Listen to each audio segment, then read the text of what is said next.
So then, drivers lined up, ready to go on the grid for the first race here tonight in the Nations Cup. This will decide the grid for the grand final. We're in production cars at Watkins, Glen, for our first World Series event of the season in Montreal, Canada. The crowd are on their feet and ready to go racing, and it's Takuma Miyazono in the Ferrari F50 who will line this one up on pole position. Takuma Sasaki on the front row of the grid, and the Maserati is alongside him. Then the second row headed by the Chevrolet Corvette of Kilian Drumont. Guy de Bruyne, the Dutchman, in the Ferrari F40 in fourth place. He's ahead of Valerio Gallo on row 3 in the Ford GT. Then you've got Jose Serrano in the Lexus LFA.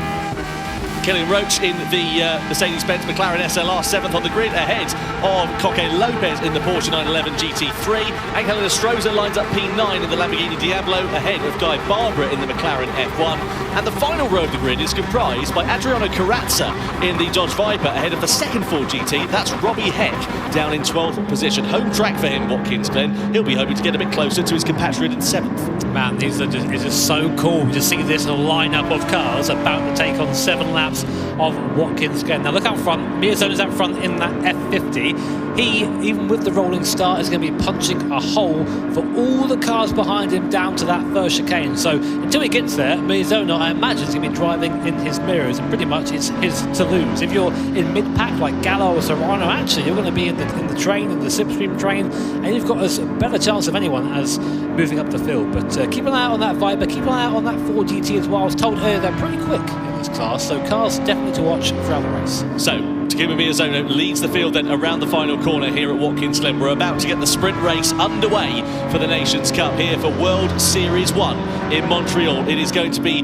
Takuma Miyazono leading the field across the timing line, but who will be taking the checkered flag in 7 laps time and starting on pole position for the grand final? We're about to go racing here. The Nations Cup is underway in 2024 as Miyazono leads the field down to T1, followed by Sasaki and Drumont. Don't expect any dive bombs down towards the first corner. That rolling starts spreading the field out a little bit, but when it begins to bunch up in the middle part of the first lap, that's where we could see moves being made. But Miyazono a little bit wide there. Sasaki having a half look to the inside into turn 2, but now he's right in the wheel tracks here of the Ferrari F50 as we come over the crest of the hill and in towards the middle sector. And Sasaki already trying to be on the attack here in the Maserati MC20. Drumont trying to follow him through as well. We're going to be attacking here with Drumont. He splits there too. That is absolutely fantastic for Kilian Drumont. He's on the outside of Miyazono and he leads into the chicane. What a start from the Frenchman. Third to first in half a lap. Yeah, big support here for Kilian Drumont as he makes his way up into first place. Sasaki then just ran into the back of Miyazono, killed his momentum, and that just allowed Kilian Drumont, who had the slipstream, just to drive on by. Meanwhile, Guy de Bruyne behind is defending hard from Valerio Gallo in that Ford GT. It is Ferrari, Ford, Lexus and McLaren SLR line astern at the moment as we come onto the boot section here at Watkins Glen. Uphill right hand to get to the inside, get to the camber, let it use that to turn the car, and now accelerate hard uphill towards the next heavy braking zone. Gallo there looking very aggressive and kind of just putting a wheel on the brass. That will slow him down a little bit coming over the crest. Looks like Gallo's going to have a chance here. Looks to the inside. We know he can make a move easy there. Gallo up the inside, up into P4, and he'll be now in pursuit of the top 3 in front of him. These are the kind of races I absolutely love in Gran Turismo. The gloves will be off. It is all-out war with these drivers. It matters for where they're going to start on the grid for the grand final. Guy de Bruyne there, a little bit wide. Serrano looking through on the inside of the Lexus LFA. No, can't find his way past at the moment, but look at the gap the top 3 have got already at the end of this first lap. It's Kilian Drumont who leads the field around the final corner at the end of lap 1, followed by Miyazono, followed by Sasaki. Big moment under braking there for Sasaki. The car got all kinds of sideways, but that is a challenge of these production style cars. Not quite as stiffly sprung as the race prepared machine, so they do move around a lot under brake, and awesome to see Sasaki there just gathering back up and get back into the chase. Up to lap 2 then, lap 2 of 7 here at Watkins Glen. We're on board now with Sasaki. He's going to be again in the tow with Miyazono, and that F50 a little bit weak in a straight line compared to the cars around it, which means that Sasaki should do, if he doesn't run into the back of Miyazono this time, goes to the outside. He should have the overspeed. Miyazono's going to make him work for it, pinches his fellow countryman there. That's a little bit cheeky there from Miyazono, and stops the move being made. What do you reckon of that, Tom? Stewards might be able to look at that. I don't think that was entirely fair, because Sasaki had to get out the throttle to avoid going onto the grass. The thing is now, you've got to keep an eye out for Valerio Gallo, this man here in the Ford GT. What he needs to hope for is that the top three start squabbling and fighting amongst one another, because that will bring this lot right back into play. At the moment, they've built up such a comfortable cushion that they don't really have to be worrying about too much. But if it gets a bit unfair later on, we'll see what happens. Speaking of unfair, and speaking of moves being made, let's have a look at this from Kylian Drumont. So you can see riding on board, oh, beautiful, just absolute cream and almonds through the middle there, splits the two, down into the bus stop, and he's through it ahead. That's just 100% commitment, 100% confidence. You need that to do well here at the GT World Series Nations Cup. Meanwhile, the squabble for the mid-pack continues. So Serrano gets by Kai de Bruin, had a bit of a poor start so far, down 2 places from his qualifying position. And Gallo, unfortunately, at the head of his pack, still unable to make any headway really into Sasaki and Miyazono. So just an FYI, if you're watching for the first time, you're wondering why these guys just bump drafting down the straight. But you're not allowed to do that. So you've got to do it on pace alone, as they say. So on board with Kai de Bruin in that beautiful Ferrari F40, a little bit older than some of the cars around them, but still awesome to see it going now. And also, if you're wondering why these cars are up to race against one another, you're thinking, you know, a car that's 20 years older than some of the other machinery, is because we've got balance of performance. It gives us the opportunity to basically allow us to have a Lexus LFA fighting with a Ferrari F40, which in the real world you wouldn't get. I feel sorry for Kai, because all we can hear right in front of him is the LFA. Can't hear his own car. That wailing V10. Yeah. What a noise that makes. Meanwhile, the fight for second continues between Miyazono and Sasaki. Now, what will Miyazono do this time? Sasaki's going to try the long way around again. He'll carry more speed there, so he's got loses distance, carries more speed. He's in the draft of Miyazono, but not close. In the background, though, the fight for 4th place is really hotting up. Serrano looks like he's got by Gallo. No, he hasn't.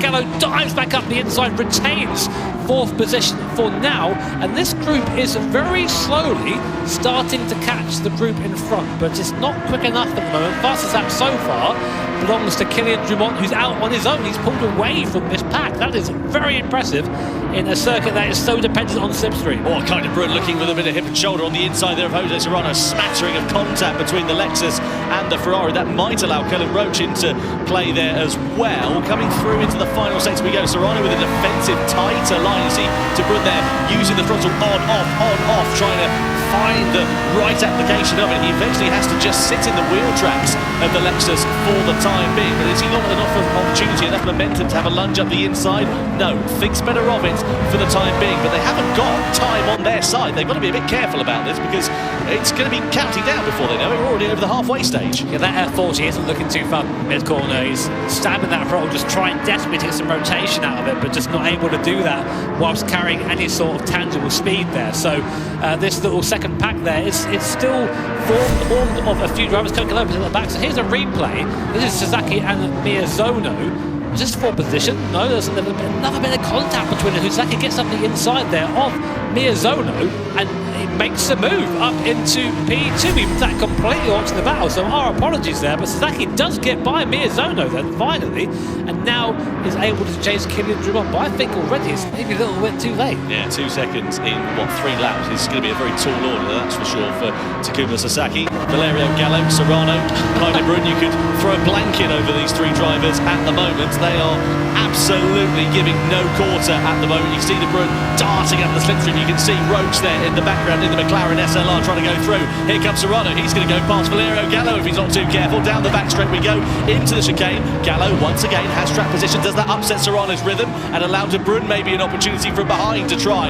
and attack? He's in a really unfortunate position here, is Jose Serrano. Such is the close competition that we've got. He's having to look in his mirrors whilst trying to keep an eye on what Gallo's doing in front of him. Yeah, really strong defending there from Gallo as well, just being very assertive with the positioning of the car, saying no, I'm going to it's my corner, I'm having the apex. And Serrano, through experience and through skill, I might add, just able to decipher that body language from Gallo in front and go, you know what, okay, I'll back out this time, we'll give it another go the next lap. But these guys are so close right now. At the back of this little pack, we haven't really spoke about it, we've got Callum Roach in the SLR McLaren and Cocaine Lopez, who are still part of this battle but just not able to move up on this train at the moment.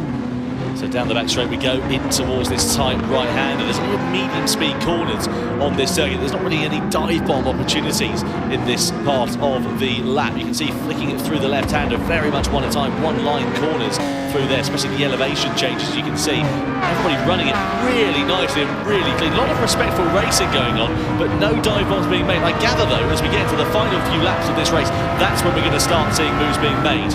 On board now with Callum Roach in the SLR McLaren. I love this car, love seeing it out here and racing against a smattering of other awesome 90s plus supercars. Great to see them all out here competing like this. If you're unfamiliar with what this race means, it is setting the position order for the race, the grand final. So if Kylian Drumont finishes first, he will be on pole position, and so on and so forth. So it's important. Any position counts here. Certainly does. Miyazono then on the back of Takuma Sasaki through the right-hander we go, and he's really trying to challenge his compatriot now as we come down the back straight. Sasaki's pulling out of the slipstream. Look at that behind. It's like watching a darts game, isn't it? They're just throwing it through. On the inside there is Kai de Bruyne on Jose Serrano.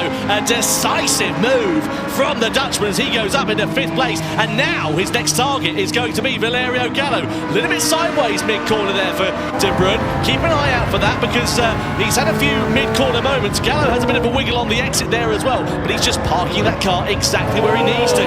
Was there a bit of contact there into the left-hander? I think there was. Yeah, sideways there. Kind of did a good job to gather that back up again, but I get the sneaking suspicion that there's going to be quite a big accident quite soon if these guys keep going at this rate. Kai there really struggling. I think there might have been contact again from behind from Jose Serrano. It might have been oversteer into the corner. It's hard to tell from that cockpit angle, but Kai now, I think, really struggling to keep that F40 pointing the right way. Down the background, Coque Lopez out looking for a move on Callum Roach. He gets through in the Porsche. Up into P7 then goes Coque Lopez, and Coque has not really done much this race. This guy is a very decorated GT driver. Oh, Callum Roach up the inside. Big lunge there. NASCAR style move from Callum Roach, moving Coque Lopez off the apex up into P. Oh, who is that? In the background, that's the Ford GT going off the track.